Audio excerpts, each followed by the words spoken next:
Are you confused about which advice to follow from among the many business mentors you see online? In this video, you'll learn how to choose your business mentor so that you'll know exactly whom to listen to and what to do. Hi! Welcome to Mami Negosyo's business tip number 16.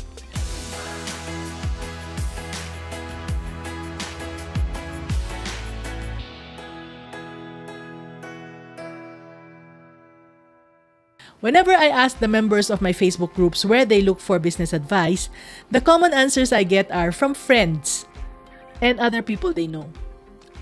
Others would say they listen to celebrity speakers or influencers they follow online. You see, today's generation is very fortunate. There are now lots of resources for them to get the answers they need and mentors to guide their way. And thanks to technology, all these are now easy to access. Just type away on your keyboard and voila, you'll get a long list of choices to look into for information. Things were different back then. I know a lot of people who failed in business for two reasons. One, because they were not educationally prepared for business. And two, because mentoring was not a thing yet. And I admit, I was one of those epic failures. Not only in one, but in more than 20 businesses. Some people find that hard to believe, but it's true. So, what happened, Mami Negosyo? Well, one day, when I was 25 years old, a long time ago, my husband became jobless. And I discovered that my salary as a teacher was not enough to pay for my baby's milk. Tutoring was no longer an option because it took away time from my baby. So, despite having no capital, as in zero capital, I started a sideline or a side hustle of selling anything and everything to my co-teachers. After some time, I agreed to my colleagues' requests to sell jewelry. And finally, when my earnings were bigger than my profit, well, I quit teaching so I could have more time to be with my baby. My husband and I, we focused on our little business from then on. But soon, problems in the jewelry business surfaced. We started getting into trouble because of our wrong beliefs about starting a business. These mistakes haunted us in the form of debts and due dates. You know what we did to solve those problems? Well, we started business number 2.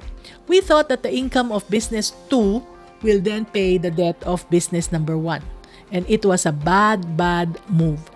And so, we started other different businesses again, believing that the next business would be the answer to our problems. We committed one mistake after another, over and over again. And slowly, we were incurring more debts.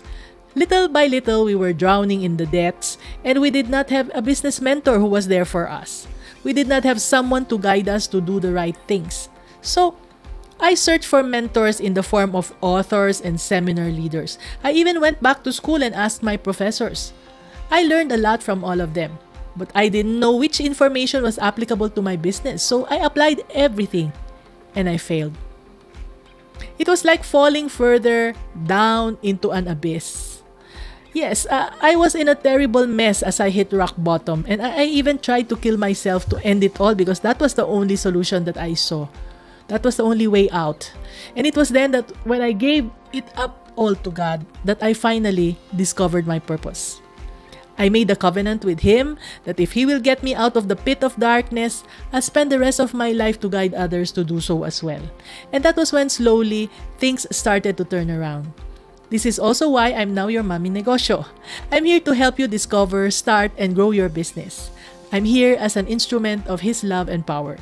So, here are my Mami Negosyo's tips for you to become successful. Number 1, the best guide you can have in starting a business is a mentor who has made mistakes, failed, and finally was able to make businesses work. Now, that person doesn't have to be me. It can be a professor, a close friend, an author, a celebrity speaker, influencer, or just your neighbor next door. And number 2, don't get impressed by the ratings, the likes, or the diplomas. Look for the battle scars and the businesses that they have built as their trophies or proof of their wins. Take time to reflect on these words from T. Harv Eker, one of my teachers. He said, if you were going to climb Mount Everest, and you know your life is at stake at that, and would you be going with someone who's never been to Mount Everest before? More has come down from Mount Everest after reaching the top, and more importantly than that, has taught and brought other people to go up and brought them down safely. I wouldn't. So, would you seek business advice from someone who hasn't been there and done that? Well, now you know the answer to that. I hope this clears things up for you.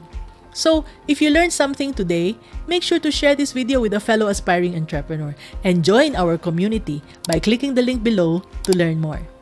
See you in the next video.